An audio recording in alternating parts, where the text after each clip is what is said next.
This is the Wifed Up Now What podcast. I'm Coriel, and this conversation is all about marriage management advice for millennial wives. Today, we have two very special people in the studio. Now, they are near and dear to me personally, but y'all are going to fall in love with them too. Please welcome to the show, the Foresters. We have Dr. Michael and Lorraine in the building. Good morning. Hey, Good morning. Hello. Oh, but I will say one thing though, Yes. Coriel, is that you forgot one piece of it. What did I forget? The one and only, the incomparable Lorraine Forrest. That part. Look, so and Michael. we're already getting some marriage management advice. We're getting a little bit of wisdom within the first few seconds. I mentioned that y'all are near and dear to me because y'all were is it counselors? Premarital counselors. Yes. Okay, premarital counselors, our officiants for our wedding, our post-marital counselors, all of the things. And so I'm always excited whenever I have the opportunity. Well, let me not lie. I was going to say I'm excited when I have the opportunity to talk to y'all. It's usually not very exciting, but I'm excited when I have the opportunity to talk to y'all publicly. Right. When it ain't just about me and my problems. Right. But we're going to talk a little bit about me and my problems today, Okay. which is what this podcast is all about, though, because we have been led to believe that getting the husband was the hard part. You know, that's the word on the street. It's like single ladies, you got to do 1, 2, 3, 4, 5, 6 to get a man. But what's on the other side of the marriage? That is what this conversation is all about. It's like you've done it, girl. But now that honeymoon is starting to fizzle away and real life starts, real work starts. So I would love for y'all to start by just telling a little bit about your marriage. So how long have you been married? And then talk a little bit about the work that you all do as a couple. And well, I'll just say, to you as well, you guys are very near and dear to our heart as well. Yes, definitely. We consider you to be some of our adopted children. Thank you. You've been adopted into the family. Definitely love you guys. And, Love you too. we definitely appreciate you having us here. Of course. And I think I'm going to defer to my wife because she tells this story so much Oh my goodness! What story? better than I do. But I will say, though, that, one of the things that I just really cherish, we met 42 years ago. And I was thinking about it this morning. The fact is, and it might even be a little bit shallow, but I remember when I first saw her, that there was something about her. It was her smile and her nose. And I think, that sounds kind of weird, right? Hey, but that was something that captivated me from minute one. Yeah. I'm going to let you go ahead and finish. And he's still got this smile on his face, baby. And he loves to play with my nose. But so we did meet 42 years ago. It was love at first sight. I love the Porsche that he was driving. Okay. No, that's what caught my interest. But initially, I'll say, long story short, it was not love at first sight. He actually went to friend zone for a minute there. And then meeting his family, knowing how he was raised and all of that is what helped me to allow him to be more in my life. Okay. And in my son's life. I had a son who was 1 year old. So long story short, we've been married 38 years. And all of them have been absolutely perfect. I've been the perfect wife. That part. Okay, now the truth. The truth, yes. So there were a lot of things that happened that I did not expect, that he did not expect. I definitely put him on a pedestal. I thought he was so far beyond the average guy, and found out that was not true. Found out that was not true, and which is why we do what we do. We ran into some very difficult times that included my non-negotiables. Yes. Oh my gosh, you just said so much to unpack because I know some of those difficult parts. They don't know some of those difficult parts, but I want to talk through some of them because the expectation that we have when we enter marriage is what leads us astray a lot of times. Not only is it our own personal expectation, sometimes we don't even really know what our expectation is, and then we get there and it's like, well, this ain't what I thought, but I didn't really think about anything. So we don't really know our expectation, and if we don't know it, we can't communicate our expectations so that our partner could actually meet our expectation. Exactly. What do you feel is a realistic expectation for a woman becoming a wife? Like, what should her real expectation be? Because a lot of us enter marriage and it's like, wait a minute, hold on. This ain't what I thought it was. Yeah, there are several things. Number one, expect that things are going to change, period. And all of those ideas about things will ultimately go smoothly because we love each other and we're pretty much on the same page when we say I do. But the reality is, first of all, you need to do premarital counseling before you say I do. And that way, some of the topics will be discussed. So you'll have an idea of what you're getting into. And then once you get into the marriage, to understand that things are not going to always go smoothly. Finances need to be considered, how you manage your finances, how you manage blending family and friends. You need to also consider your sex life, your spirituality.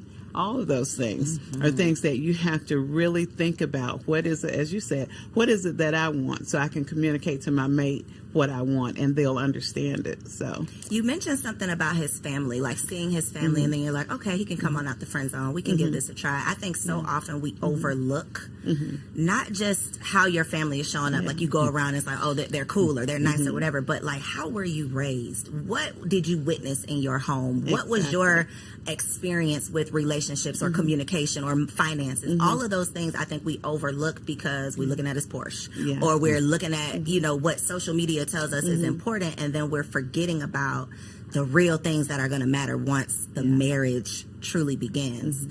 What would you say are some of the most common challenges that y'all are seeing? Because y'all work with people premarital, but on the other side, we be sending, y'all are in our Rolodex, like, look, call them today. We send y'all so many people, and I know somebody sent us to y'all, so I know that's kind of how y'all get around, but what are some of the common things that you're seeing in this modern day marriage? Like, what's really going on?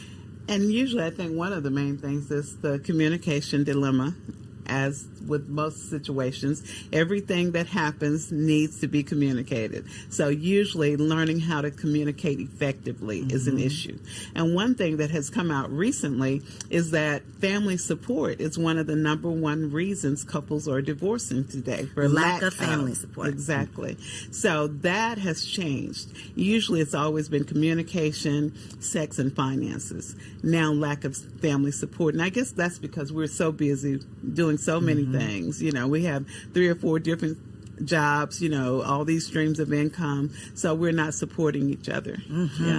If I could just chime in just 1 second, in terms of the expectations, I think that there needs to be an expectation that you need to be flexible, because despite, the upbringing, the family background, and even though those things are, they look ideal, that does not guarantee that what you experience in the marriage is going to reflect the same as what your mate might have, experienced in your life. Yes. Would you say that is accurate? Because something else you said that I could personally identify with and relate to is the pedestal that you had him on, that you just thought, oh, perfect man, perfect husband.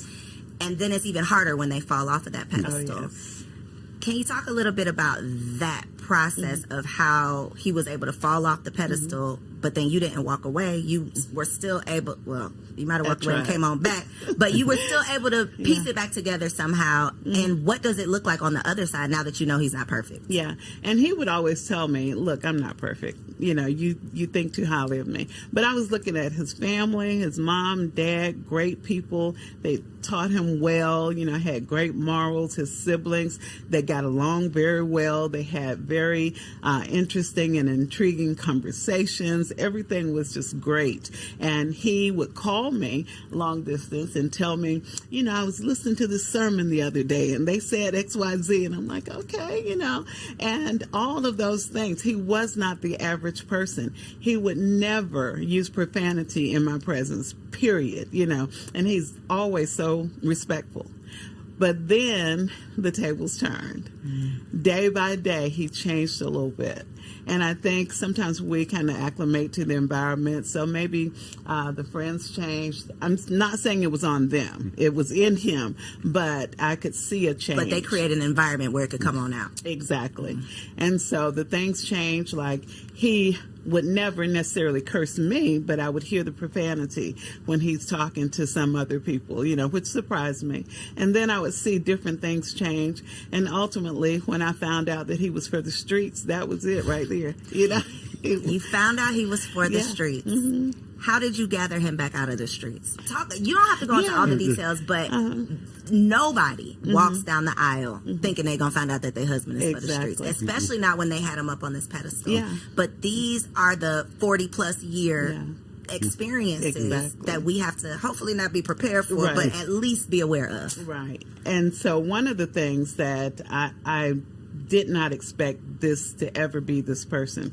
I thought that he was a man of great integrity.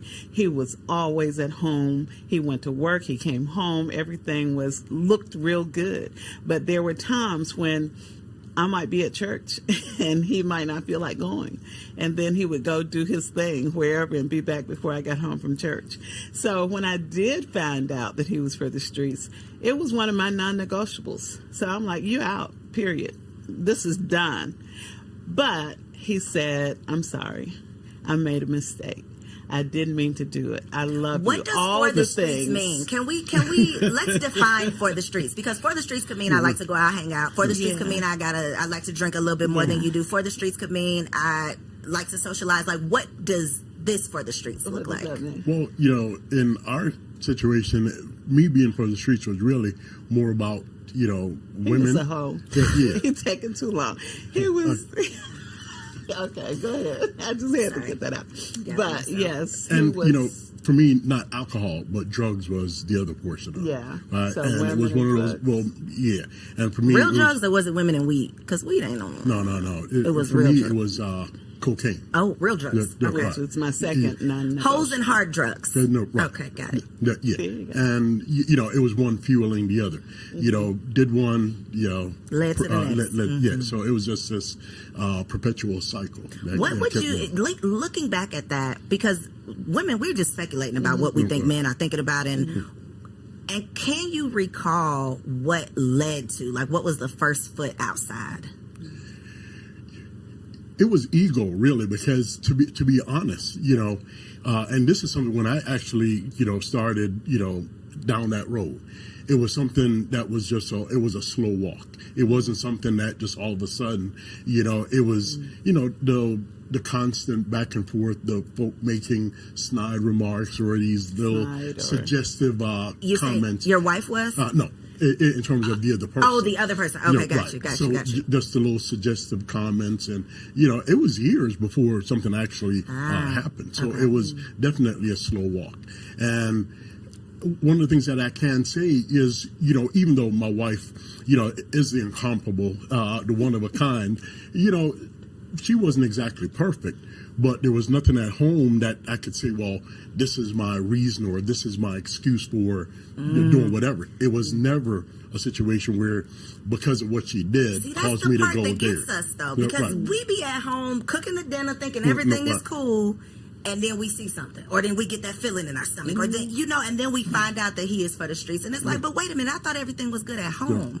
So how is there a way to prepare or prevent, or is it just this is who this person is and this is what we're going to have to go through? I think it has a lot to do with that person and their maturity. Not anything that anybody else can do, but it's where they are, whether they're mature or whether they decide to be a person of integrity. And for me, I had to come to the realization that, especially during that phase of my life, it was, and I'll just kind of go back to the Bible. It says when I was a child, I did as a child. I spake as a child, but when I became a man, I put away childish things. And for me, that was definitely one of those phases where it was me being self-centered, selfish, and, it was that ego thing, So this is a non-negotiable, a deal breaker. It has happened. Both of them. The only two I had. The only two no you had. No drugs, no screwing around. He did both. He did both. What is the next step for you? So the next step for me initially was to get a divorce. So I went, retained an attorney, started making the payments. And then before that, I found out I was pregnant before I completed the payments. So I'm pregnant. Okay. this child needs to understand who their father is. He's not all that terrible. He can do better. So he got back on the track. He's doing everything right. Then I find out again, he's screwing around again. Same person. Yes. Same person. I almost jumped out of this seat. Yes. Okay, go ahead. I'm sorry. So then I started paying the attorney. After a while, stopped the proceedings. He got back on track. Everything was fine. That happened twice. Third time, I said, okay, this is it. And we had some financial problems in there, which caused me to stop paying the attorney. But the third time, we got to court. He signed the divorce papers. I signed the divorce papers. And the attorney was there and shared with the judge what was happening.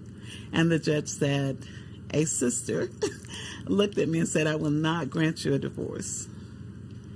And I was thinking to myself, where's your boss? Because somebody gonna grant this divorce. Exactly. So, but she ordered us to go to counseling and come back in 6 months. But we actually got back on track and never went back to court. It was years later before they even closed the case out. Because what I discovered was that perhaps God had something different with all of these obstacles that wouldn't allow me to get out of this marriage. So I started saying, God, what do you want? And then God prompted me to change. And I did go to one counselor at our church, and she had the audacity to tell me I had some issues. No, ma'am. No, she did not. I was like, wait a minute. He's all wrong. He's the one doing wrong. Exactly.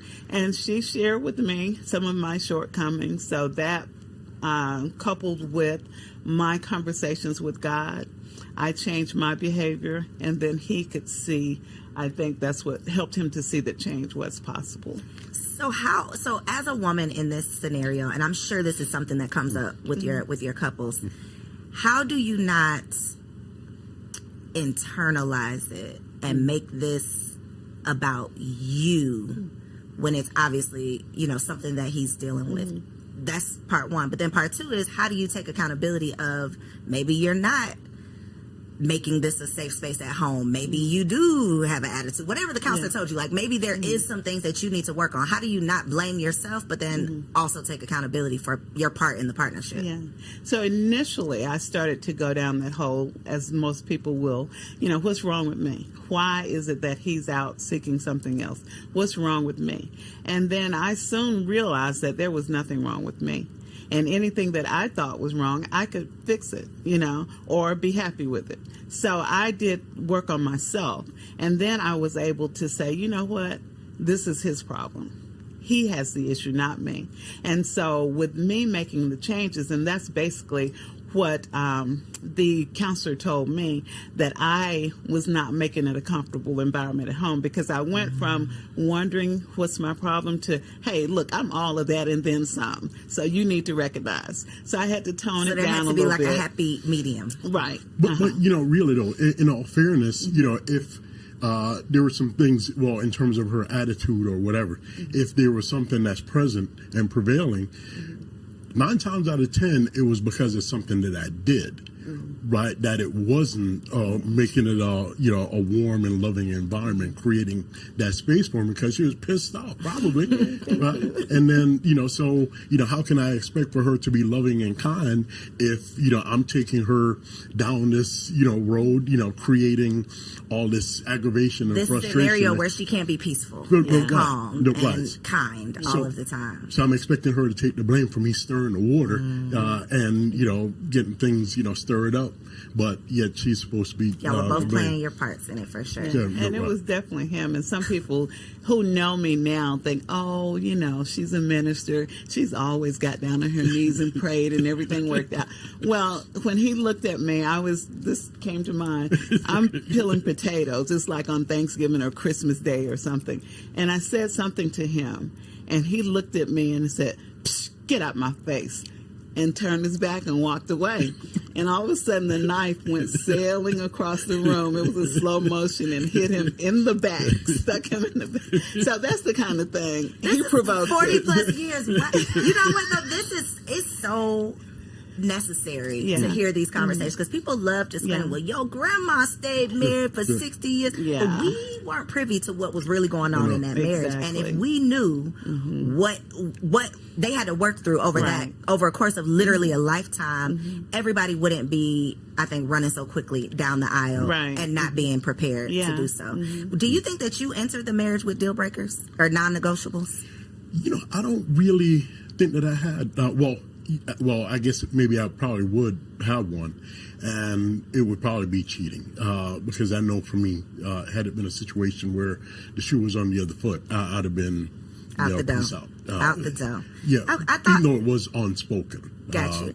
So when couples sit down on well, not on your couch because I know a lot of it is virtual, but when you are in the presence of couples premarital, how do you advise to handle like deal breakers? Do you advise that you should have deal breakers, non-negotiables, or do you encourage people that you can work through whatever life presents you? So, of course, each situation is different. We do ask them sometimes, you know, do you have deal breakers, and let them listen to what they're saying and what their mate is saying. Many of them who have gotten to the point of really wanting to be married, they'll say things like, okay, I don't know if cheating would be my deal breaker, you know, but drugs would definitely be. And violence, which we definitely ask people to step away from the relationship if there's violence or emotional. But you threw that knife now. Doc, you do that. But that was not on purpose. I didn't get it. It was a reaction. Thank you, babe. It wasn't premeditated, or are you sure it wasn't premeditated? It was not. Everything just went together. It all clicked. Yes. But those things, you know, even with that, I said we have no experience with violence because I don't count that as violence. Ma'am. Now, ma'am. When I did it. Okay, gotcha. We don't count. When I did it. Okay. Or the time that I slapped him. So those things, you know. Sometimes a good slapping. No, we do not condone violence. We don't. We do not. No, fellas. Yeah, but you know, sometimes a little yanking. Yeah. Okay, that's interesting because we've had a conversation around deal breakers, and it's usually the wife who has a laundry list of things that they're not going to deal with, and the husband who's like that one thing, like absolutely not. If you step out, I can't get through it. Yeah. In your experience with couples, though, have you had situations where it's been infidelity on the woman's part and they have been able to work through it? Have you witnessed that? We have. He said no. He started shaking his head real quick. Right. We've seen them try, but ultimately it ends in a divorce. Why do you think that is something, you know, well, I believe that it's really biblical, and I associate it, right? Okay. With what I consider the temple experience, right? The inner court, the outer court, and the temple, right? For most men, they consider, especially if their wife or girlfriend or whatever the case is, have allowed another man to enter into that temple, it is a violation that he is very unlikely to be able to overcome, right? Because for most men, when their wives, you know, are unfaithful, not only is it a physical thing if there is intercourse that happens, right? It's an emotional thing because most women do not engage sexually with someone else unless there's an emotional connection. So for most men, it's really not so much about the physical thing, but that emotional disconnect that caused her to be able to connect with someone else. And for most men, it is one of those insurmountable obstacles. Most men. We have... Can't think of one, huh? I can't even think of one right now. We've had several of them say that they would stay in it and work through it, but usually it turns out very bad and ends in divorce. Of the couples, if you had to just not necessarily give a percentage, but do you see more infidelity on the part of the husband or the wife majority of the time? Most of the time it's the husband. And then we've seen an increase, though, in the wives over the last, I would say, 8 years or so. But definitely the men are still leading. And do you think, or what are some of the, because again, we want to have preventative measures, right? We don't all want to be, I don't want to be slapped in the face and then I got to get myself up and figure it out. Like if there's something that I could do, conversations that I could have, things I could be on the lookout for, ways that I can improve myself to prevent some of these issues, infidelity being one. Are there any things, like, just based on the real people? Because a lot of these podcasts, we just making up stuff, talking about what we would do if I was in this situation, but you haven't been, so what are you talking about? Right. The real people that you've seen, what is the real cause? Like, what is making people step out? And how can we prevent it? I think it's insecurity and immaturity. You know, the insecurity, that stroking and making you feel good, you know, everything can be good at home. But if I have 10 more people telling me I'm great, or even one more telling me I'm great, then that's going to pull me outside a little bit. So I think when we come into the marriage relationship, it's important that we're mature, and that we also, before we get married, that we look at those red flags, that we pay attention to them. You know, I was actually doing a show with a young lady the other day, and she talked about being at, what is it, where you go ride the go-karts, and she was rammed by her fiance, and you know, all of this was online, but she said it was a red flag for her, but she just said, oh, because why would you do that? Right. But something in her told her that this was his temperament, you know? And so those red flags, even if you're not sure, just be still. Don't jump into it, you know? So, but what about if they come on the other side of the marriage? Then you're going to get some help. And if help does not help, then you need to get out. With our situation, I did see progress. I made changes, he made changes, and daily or monthly I could see the changes. So that's what helped me to stand. Plus, I wasn't having any luck with the divorce thing. But that's what we advise people. If you see progress, then make sure you can then, you know, look forward and have hope. But if you don't see any change, you're going to have to make the change. Yeah. And if I can say this, you know, I think, you know, we get caught up in this notion, you know, we're in love and, you know, we look forward to this life happily ever after. And, you know, it's just this all fluff and glamour and glitz, right? When the reality, that is not the reality, right? And I think people really do need to realize that they need to going into marriage.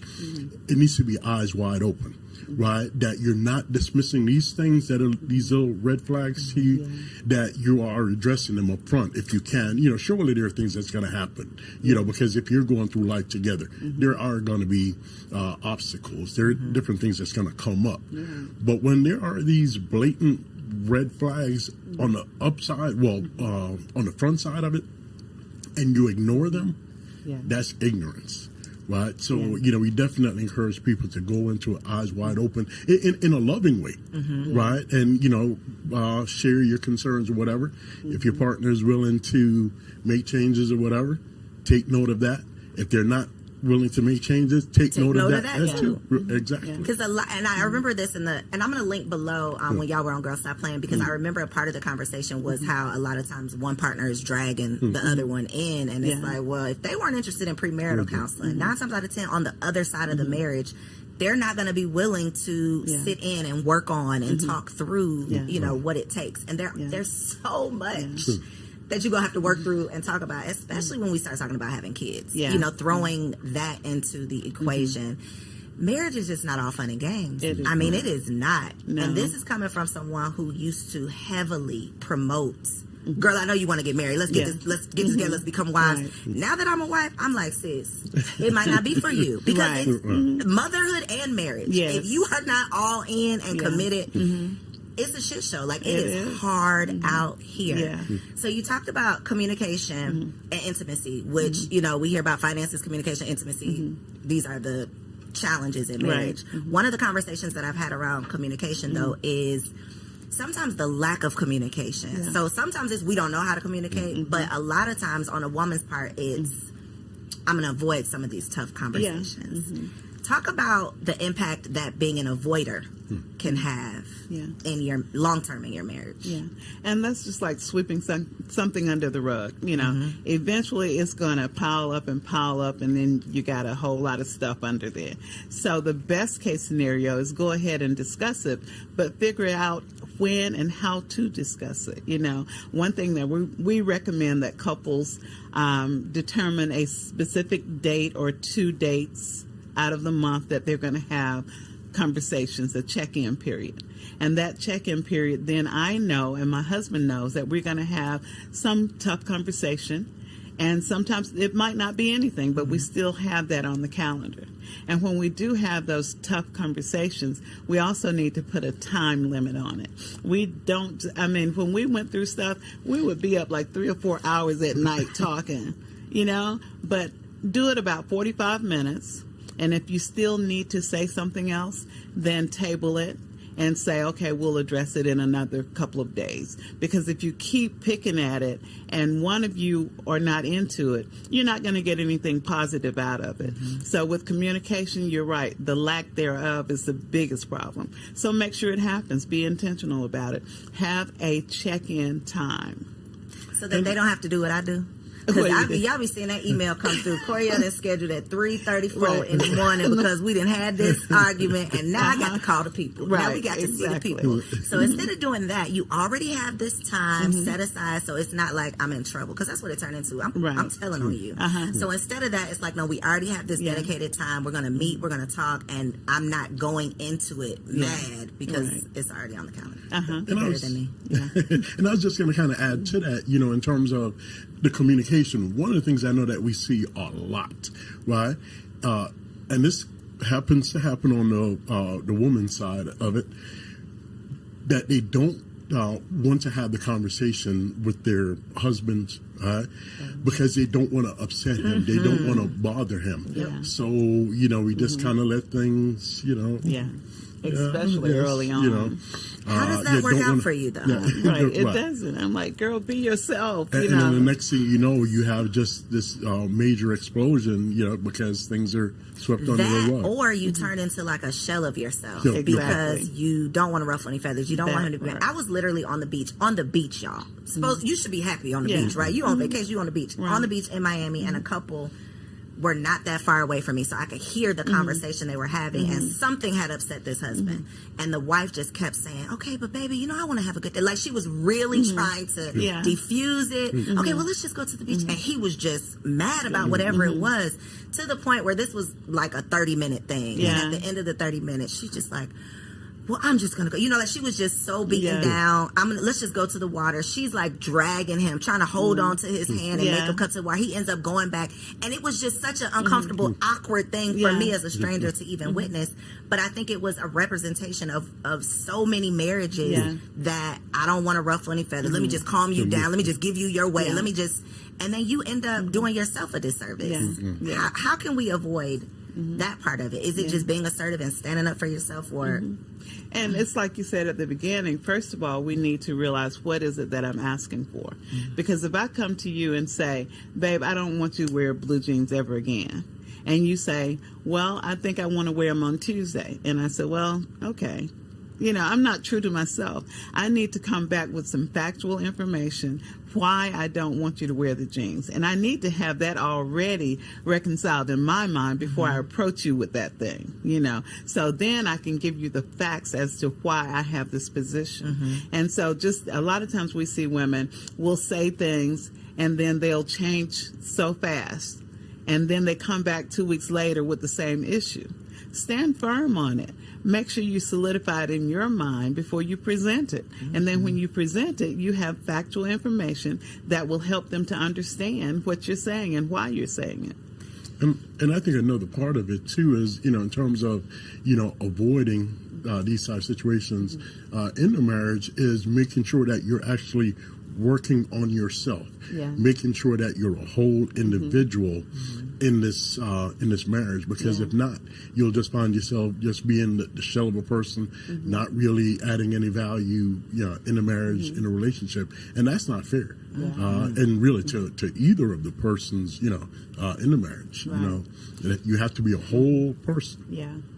It's tough. It is. Because you become a half of a person real quick. Once you say I do, now you're the wife. Now you're not just the woman, you're the wife. Yeah. You got this whole nother responsibility. And then you become the mother. So now you're like a quarter of who you were. And I think that is where some of those issues come in, because it's like I got to manage all this stuff at home. To your point about the lack of family support, a lot of times the mom becomes the default parent. Now I'm stressed out. Now I got an attitude when you come through the door. Now we got something else to argue about, and all of that compounds into a tough life. Yeah. And if you are dealing with your own tough life, which most of us don't know how to deal with, we're not communicating to you. You got your own stuff going on. You're seeking whatever you're seeking to try to get through it, and then we got to come see y'all. Yeah, yeah.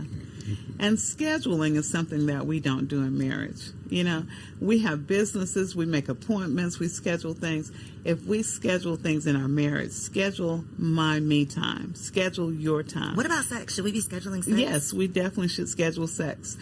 We are dealing with multiple streams of income. We're always working. We look up and 2 weeks have passed and we haven't had sex. You're already 6 times down. Dang, so wait a minute. So what's the goal here now? What's the goal? What we going for? It still remains a minimum of 3 times in a 7-day period. It still remains a minimum of 3 times. I'm glad y'all said that, because me and Kendrick had a little back and forth about, is it 3 or is it 4? I knew it was 3. I told you it was 3. He said he was going to call you. I know it was 3. Minimum of 3. Well, Kendrick, I think we're going to get you an extra one. Please. He's like, no, because it's supposed to be the majority. I'm like, sir, relax. 3 is good. But seriously, other than lack of intimacy, what are some other, besides scheduling it, like what are some other preventative things that we should be aware of? Like, first 1 to 3 years of marriage, when it comes to intimacy, what is your advice? So women often say, well, I'll do it for him. Okay, he wants this. Sex is a two-way thing. Ultimately, when you get down to it, both of you hopefully are enjoying it. So embrace that mindset. This is not for him. This is for me. I enjoy it. You're looking at and thinking about things that you want to do, things you want to have done to you. That helps you to get into it. Looking at part of how they do it in the tantra sex, where you're thinking about it 24/7 and you're psyching yourself up to it. Or you go 3 days with you two touch, kiss, and everything but sex. But then on that 4th day, you go all in, And so it's making it interesting for both of you. And it's not, there is sex and there's making love, 2 different things. Both of them are necessary. A lot of times women expect making love. I just can't, because we had an argument 5 days ago, so I can't do it. You can. You could just have a little sex. Right, and enjoy it. That part. So if you got an attitude, though, this is the men are from Mars, women are from Venus thing. I could piss him off at 8:05. By 8:07, he ready to go lay down. He is fine. 8:06. Look, 30 seconds later, if he pisses me off at 8:05 a.m., I might still be mad at 8:05 p.m. Like, I might just be coming down at 8:05 p.m. where that is the part that I think, I'm laughing about it, but I really think this is a serious problem, because men do not understand. Like, my body almost don't work. Like, I'm going to be looking at you like, you don't want to be on top of me, and I'm looking at you like that, right? Yeah, yeah. But he's not looking at you. He don't care. Yeah, he don't care. But when years ago, somebody close to me had a terrible car accident. They were paralyzed. I get the call, and I'm like, oh my God, I'm just pretty much in shock. And I tell him, he just starts groping and I'm like, really? And what was your reason for that? He said it always made him feel better, so he thought sex would make me feel better in the moment. I was just trying to play my part, trying to help her get over this situation, trying to put her in a better state of mind. Distract you. Let me get your mind off of that. No. Wow. Yeah. Y'all are literally from Mars, because what? Yes. Okay. That is thank Thank you for saying that because that represents what men, and I don't want to just say like y'all, but y'all brains are literally different. They are wired different from ours, and so that is a perfect example of. They just can't read the room sometimes. Right. But that was, I believe, at that time and at my stage of maturity, that was a legitimate thing for me, in terms of my thinking that this is how can I help my wife in this moment? And that's what I deflected to. I really appreciate you saying that right now, because for most women, we're like, no, hell no, you are crazy. But he was serious. He was serious. Yeah. Okay. I was very offended. Yeah, I would have been offended too, but that makes it make sense. Yeah. That y'all literally, it's a totally different thing for y'all versus how it is for us. Okay. So put it on the calendar. Yes. Make it do what it do. Okay. All right. The last segment. And let me say a little bit about that too. I'm not saying to women, just, he might have totally disrespected you and you're supposed to go pull your clothes off and be ready for it. I'm saying he should come back and at least apologize, and you should be able to say, well, we can pick this up 2 days from now. We'll talk about this thing. Let's go ahead you just made me and think reunite. Of yeah. Withholding sex. Talk about that. What comes to mind when I say withholding sex? Because that's a whole thing of like a barter, like a bargaining chip in marriage. Well, let me just start here, and I'm gonna go to the Bible on this one. The Bible says, "Do not withhold from one another, except by mutual consent, and for a predetermined amount of time, so that you don't fall into temptation, because your body no longer only belongs to you, it belongs to your mate." And I'm going to let you go ahead and take it from there. Yes. And that is true. And I have learned that withholding sex is not a good thing, because it really doesn't accomplish anything, but it serves to push the two of you further apart, And the reality is, if he's looking for sex, which most men are not looking to make love, or not always, then he can go and take things in his own hands. He can also go, and that chick who's been looking at him at work, he can go get it anyway, So why not go ahead and do it? It's healthy. Just like if you go walking together, you go running together, having sex helps you in terms of building up your heart rate. It helps you emotionally. It gives you a state of peace, So go ahead and do it. If you want to withhold something, don't fix dinner. Do something else, but don't make yourself do without enjoying sex. And, if I could say this, in terms of men being wired different, I think you did say that word, wired different. And it just, came to my mind the fact that for most men we're probably two-way switches, women are three-way switches, and I'll put it like this, because for most men it oftentimes it's just a look or something or a touch that gets us to that point, whereas with women it's three ways. I feel that it's the mind, the heart, and the vagina. If those poles aren't connected, it's not going to happen. So, and I think, we don't want to minimize that part in terms of, saying that, and as we were saying that we shouldn't deprive one another, right?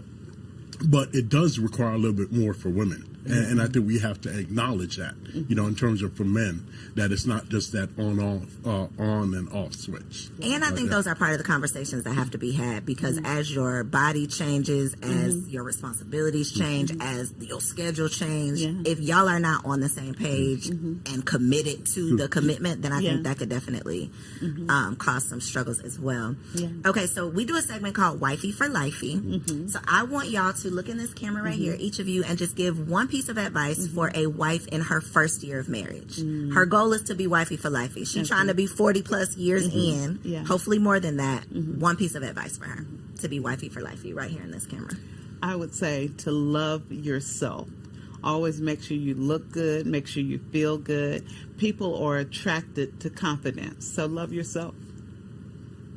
And for me, I would say, remember the covenant. The covenant is really that it's two people entering into an agreement that they're going to achieve a goal, mutual goal together. I love it. Okay, so for the people who need to call y'all, because there's a couple of y'all need to call this camera again and tell them where they can find you online. I know y'all got some events going on, so how can they stay connected with everything y'all got? So definitely you can find us on Instagram. It's ARM, ARM _ Michael and Lorraine. And that's Lorraine with LA because there's nothing low about me. I know that. So Mama knew. Once again, it's ARM _ Michael and Lorraine on Instagram. And then our phone number is 470-403-1584. All right, and we'll make sure that we put all of that in the show notes down below. Thank y'all so much for being here. I know that y'all probably on the floor, your edges sliding back right now. I know. Make sure you share this episode with a friend, though, because these are the necessary conversations that we need to have on the front side so that we don't have to go sitting with them on the back side, okay? Once you start backsliding in your marriage. All right, next segment, our girl TK is here for Wifey Keeps It Spicy. Stick around, and I'll catch you on the next episode. Peace. Hello, ladies. Welcome back to another Wifey Keep It Spicy with your girl, Takesha. I am super excited for this week's little chit chat because, one, I feel like I was a little strong-armed into this conversation. I'm going to be honest, y'all. I be trying my best to drop the jewels, the gems when it comes to being a freak, being nasty, doing all the things, enjoying intimacy with your husband, because why do all that in your single life and then give your man side lazy booty, right? No, we gonna turn up when we get the ring. That's what we really supposed to do. But I felt like I was going to be operating in disobedience if I continued down that path. So here, y'all, real quick, just to let y'all know, if this is your first time watching, we drop all the tea, all the gems, all the jewels when it comes to keeping it spicy as a wife.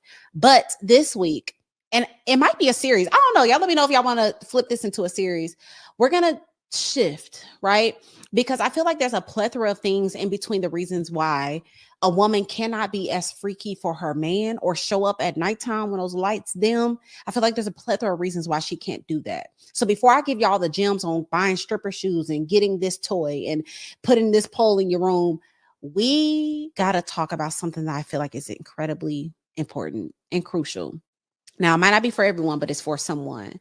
Do you know that it is possible to love and enjoy a man, your husband, and not respect him? Do you know that it's possible to love your husband and not respect him? That's the question I ask, sis. Yes, it is a very real thing. And what I found out is that women are so exhausted from overcompensating in every area because their man doesn't step up in these areas that when it comes to that time at night, they like, sis, you're gonna get this little lazy side booty because I feel sorry for you and I'm here and I'm the only one you got, right?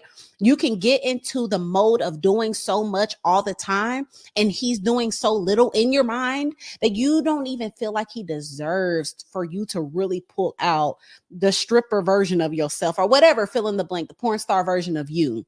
And so I have to speak on this because I feel like so many women, especially those that have been married for a long time, or some of y'all that done ignored a lot of red flags and you still said, I do, this video is for you. Now, I do think it's possible to regain respect for your man. I don't think all hope is lost, but it's going to take a lot from you. And it's going to take a lot of maturity from you. So listen here, sis, what we are going to do, if you connect with this, if you feel like, girl, I'm doing so much, I'm a professional woman, I had my bag before I got him, especially if y'all got married later in life, you got married in your late 30s, your 40s, you're like, shoot, I'm good, I look good, I can get any man I want, like, God bless you, you done got a trophy, this is good for you, this is for you.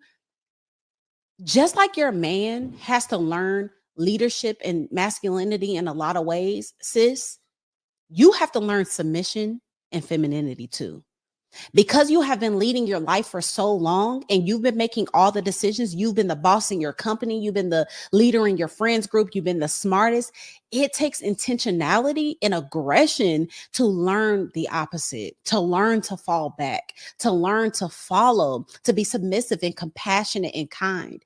And so what I want you to do is I want you to have a real conversation with your husband. Now, don't go and tell him that you don't respect him, but I need you to have a conversation with him and let him know that you are transitioning into a new woman, that you want to be all that God has called you to be when it comes to being a wife, which is compassionate and kind and patient, which is a nurturer, which is a submissive wife. And as you're telling him this is what I did with my husband. I said, hey, things going to be different. Because he wasn't used to it. He was used to me leading in a lot of ways. He was used to me giving him neck. So I had to warn him. I didn't want to just switch up. I'm like, hey, let me let you know I'm transitioning. I'm shifting into this woman. And as I do this, I'm doing this because I trust you. And I know that you are created to be a phenomenal leader. But I must admit, I have been in the way. I have strong-armed my way in a lot of decisions. I've pushed you to the passenger seat. I want you to get back in the driver's seat, Daddy. I want you to make the decisions again. I want to support you. I want you to know that I trust your leadership, right? And having these conversations with our husband, not only to ask them for grace as we are transitioning, but letting them know, hey, it's yours. I don't want it anymore. And I promise you, as you see your husband step up more, as you see him making more decisions, as you see him saying, setback, I got this, baby, you're going to want to throw it back at the end of the night. You're going to want to do it well. You're going to want to do it just like how he likes it, okay? And so a lot of us have to admit, we've built a man that takes the back seat a lot because I got it. I'm good. I'll take it out. I'll do that. No, baby, all 2024, we are going to sit in that passenger seat. What they call them, passenger princess, whatever. We're going to set our cute little tails over there, and not saying we don't have ideas or thoughts, but we're going to let our man take the lead so that we can gain that respect back for them so that when it comes to being spicy, oh, that's going to be light work. So y'all let me know how y'all feel about this. Let me know, are you going to have that conversation with your man? Are you going to let him know, hey, I'm ready to transition. I'm tired of wearing pants. Give me my skirt back. If you're going to do that, let me know in the comments down below and share this with a girlfriend because it's going to help somebody. Okay, until next time, y'all.